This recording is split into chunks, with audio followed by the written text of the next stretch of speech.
صلو علی الحبیب صلی اللہ تعالی علی محمد۔ یاد رہے مدنی چینل پر ٹیلی کاسٹ کیے جانے والے سلسلے مختلف مواقع کے مناظر اور آواز کی مکسنگ کے ساتھ پیش کیے جاتے ہیں۔ صلو علی الحبیب صلی اللہ تعالی علی محمد۔ نیت المؤمن خیر من عملہ، مسلمان کی نیت اس کے عمل سے بہتر ہے۔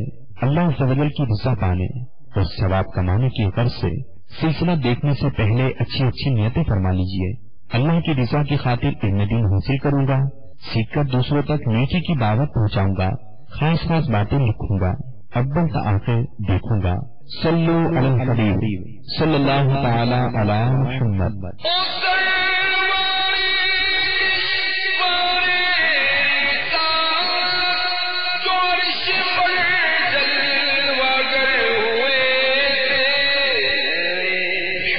رب العالمین والصلاة والسلام على سید المرسلین، اما بعد فاعوذ باللہ من الشیطان الرجیم، بسم اللہ الرحمن الرحیم، الصلاة والسلام علیک یا رسول اللہ وعلى آلک واصحابک یا حبیب اللہ، الصلاة والسلام عليك يا نبي الله وعلى آلك وأصحابك يا نور الله۔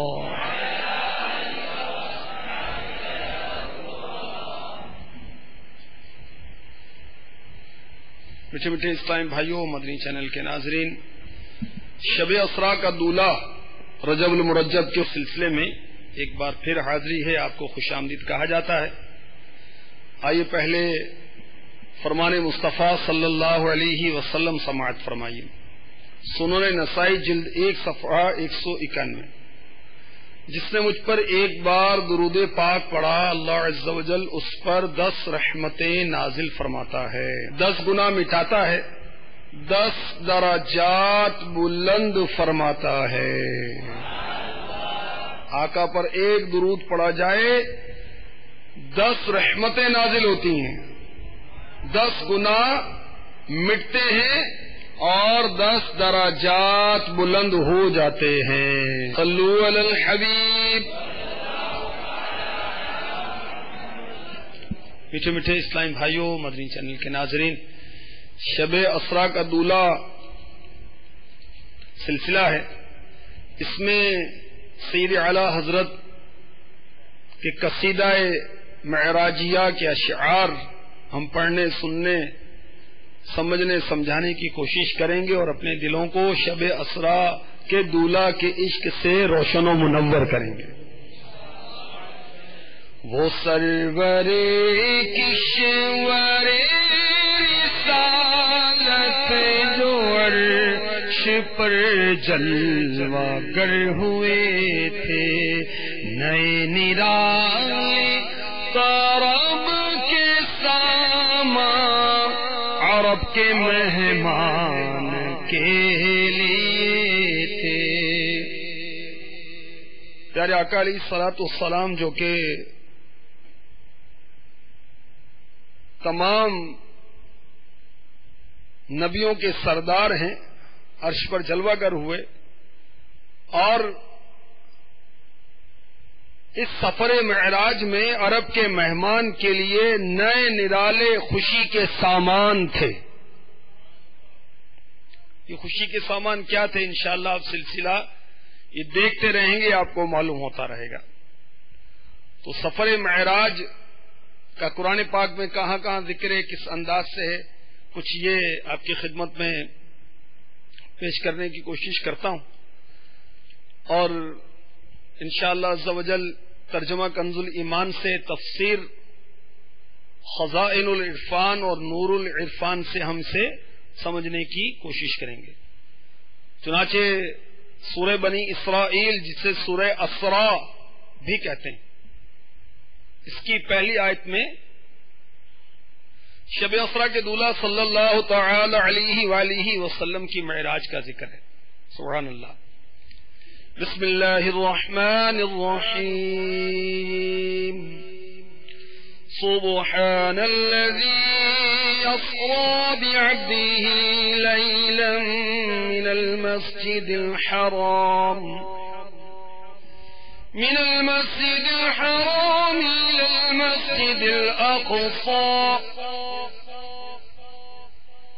المسجد الأقصى الذي باركنا حوله لنريه من آياتنا إنه هو السميع البصير.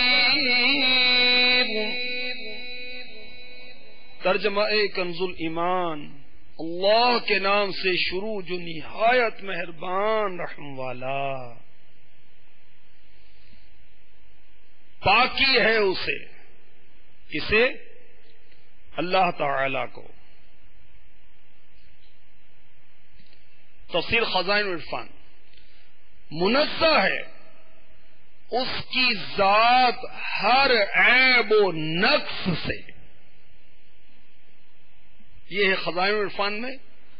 اور نور العرفان میں مفتی احمد یار خان نعیمی رحمۃ اللہ تعالی علیہ فرماتے ہیں ہر عیب اور نقصان سے پاک جو کوئی اس اسم الہی کا وظیفہ کرے. کس نام کا؟ سبحان، یا سبحان یا سبحان یا سبحان پڑھا کرے، اللہ تعالی اسے گناہوں سے پاک فرما دے گا.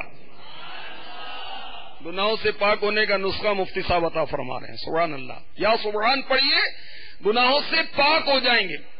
فرماتے ہیں ہر اسم الہی کی تجلی عامل پر پڑتی ہے.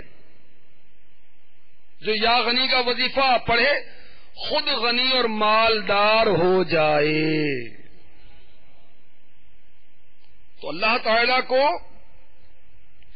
اس کی ذات کو ہر عیب سے، ہر نقص سے پاکی ہے. جو اپنے بندے محبوب محمد مصطفیٰ صلی اللہ تعالی علیہ وسلم کو راتوں رات لے گیا. مفتی احمد یار خان نعیمی رحمۃ اللہ تعالی علیہ فرماتے ہیں اس آیت میں حضور صلی اللہ علیہ وسلم کے جسمانی معراج کا ذکر ہے جو نبوت کے 11ویں سال ہوئی. کب ہوئی؟ نبوت کے.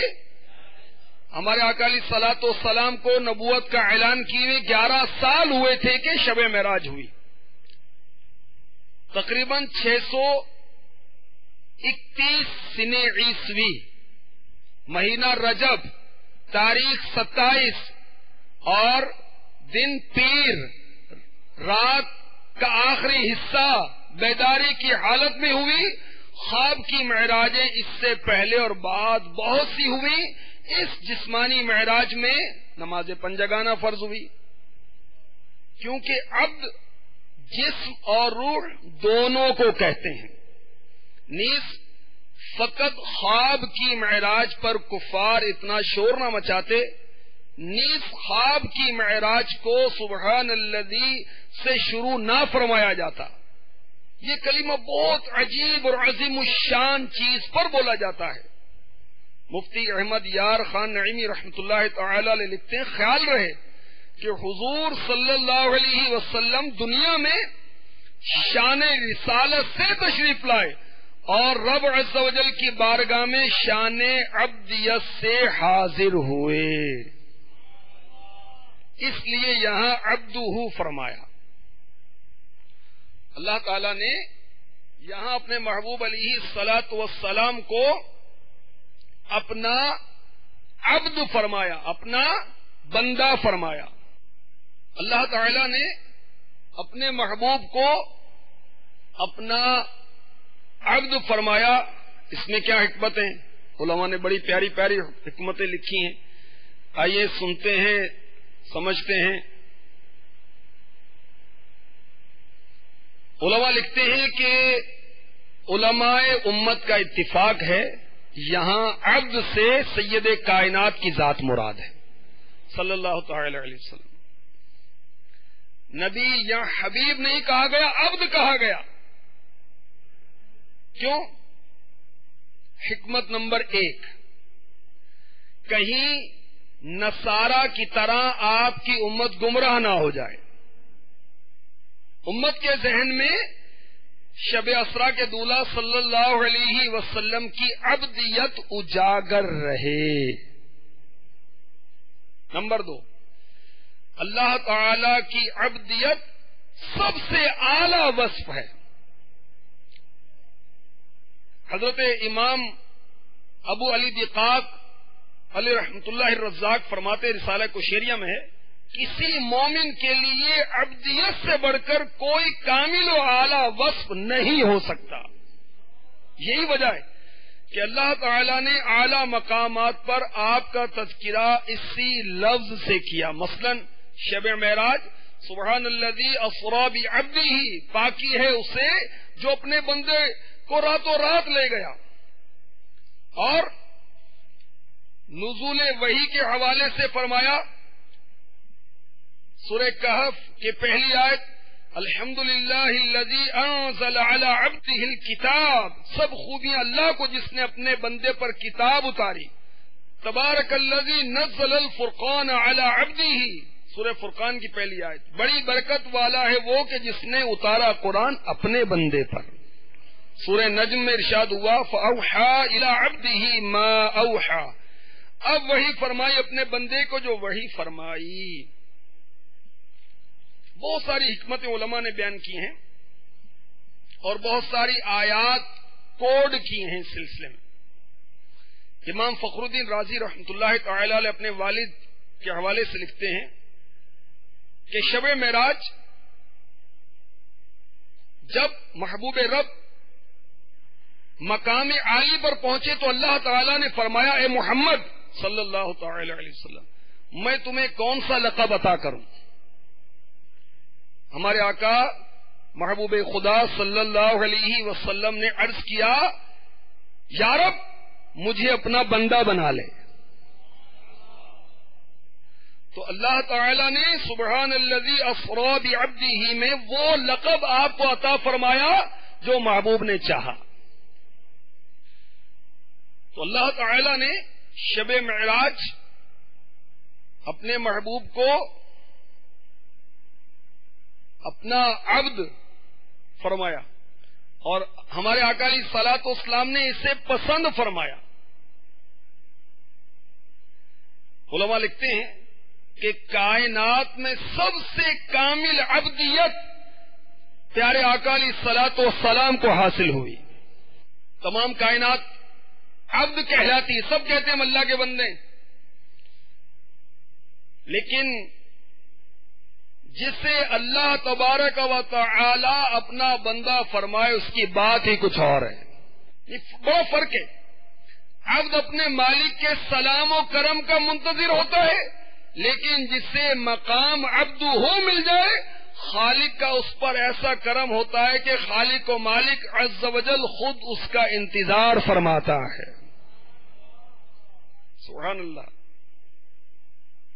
جیسے شب معراج جبریل امی علیہ السلام کا یہ کہنا کہ حضور چلیے آپ کا رب آپ صلی اللہ علیہ وسلم کا مشتاق ہے، منتظر ہے. تو اللہ تعالی نے اپنے محبوب علیہ الصلوۃ والسلام کو عبد کہہ کر مخاطب کیا. اس کی کچھ حکمتیں آپ کی خدمت میں پیش کرنے کی کوشش کی. میٹھے میٹھے اسلام بھائیوں، مدنی چینل کے ناظرین، مزید سنیے. پاکی ہے اسے جو اپنے بندے کو راتوں رات لے گیا. سبحان اللہ. شب معراج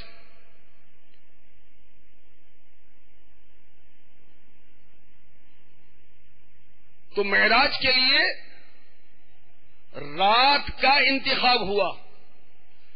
آئیے اب اس کی حکمتیں سنیے کہ رات کا کیوں انتخاب کیا گیا. علماء نے لکھا کہ رات وقت خلوت ہے. رات اہل ایمان کے ایمان بالغیب میں اضافہ اور انکار کرنے والوں کے لیے زیادہ آزمائش ہے.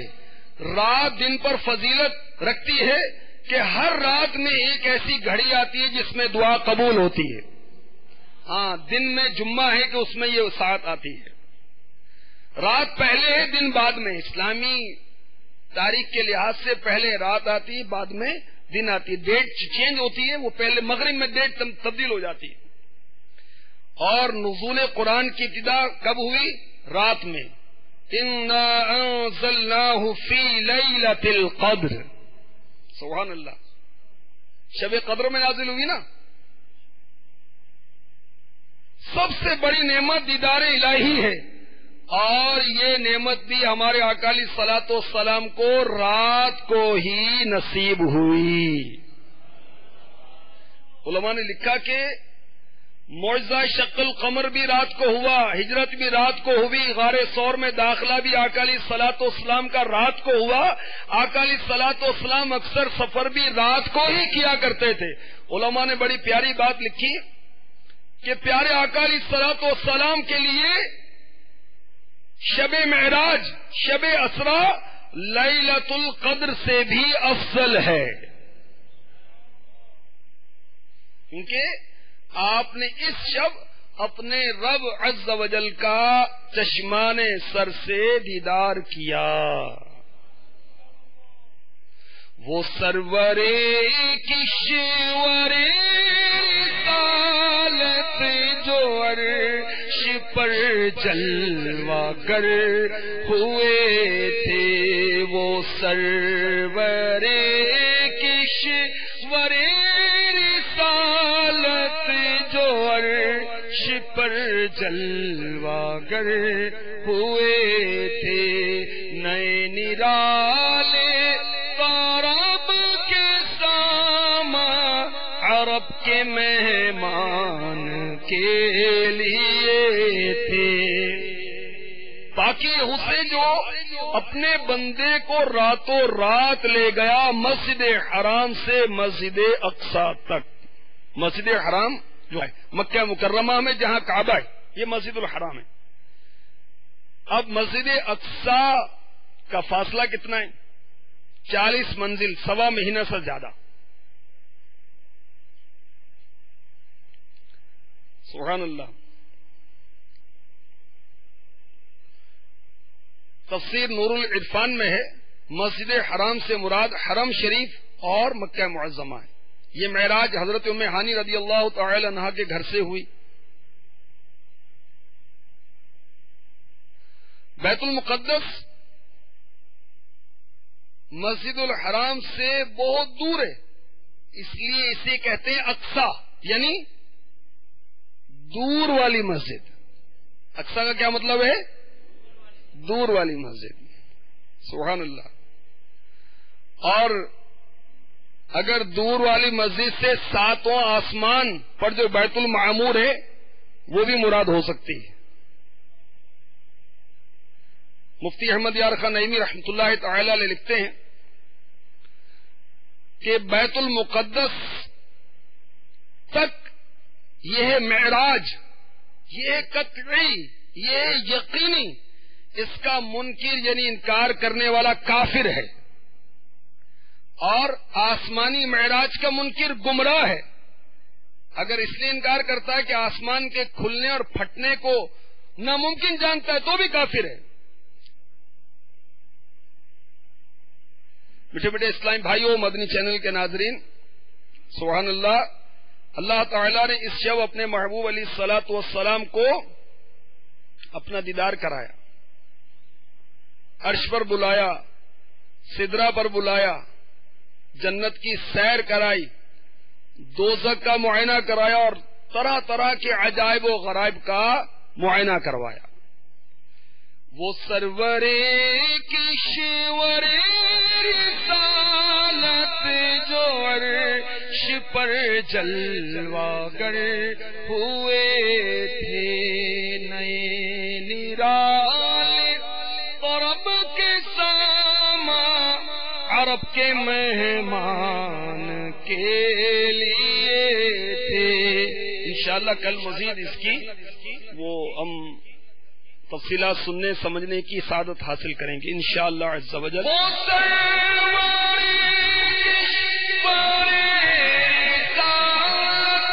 جو عرش پر صلو علی الحبیب صلی اللہ تعالی علی محمد۔ ابھی جو سلسلہ آپ نے ملاحظہ فرمایا اس کے بارے میں اپنے تاثرات اور مدنی مشورے 03012612 پر SMS یا feedback@madanichannel.tv پر میل کر سکتے ہیں۔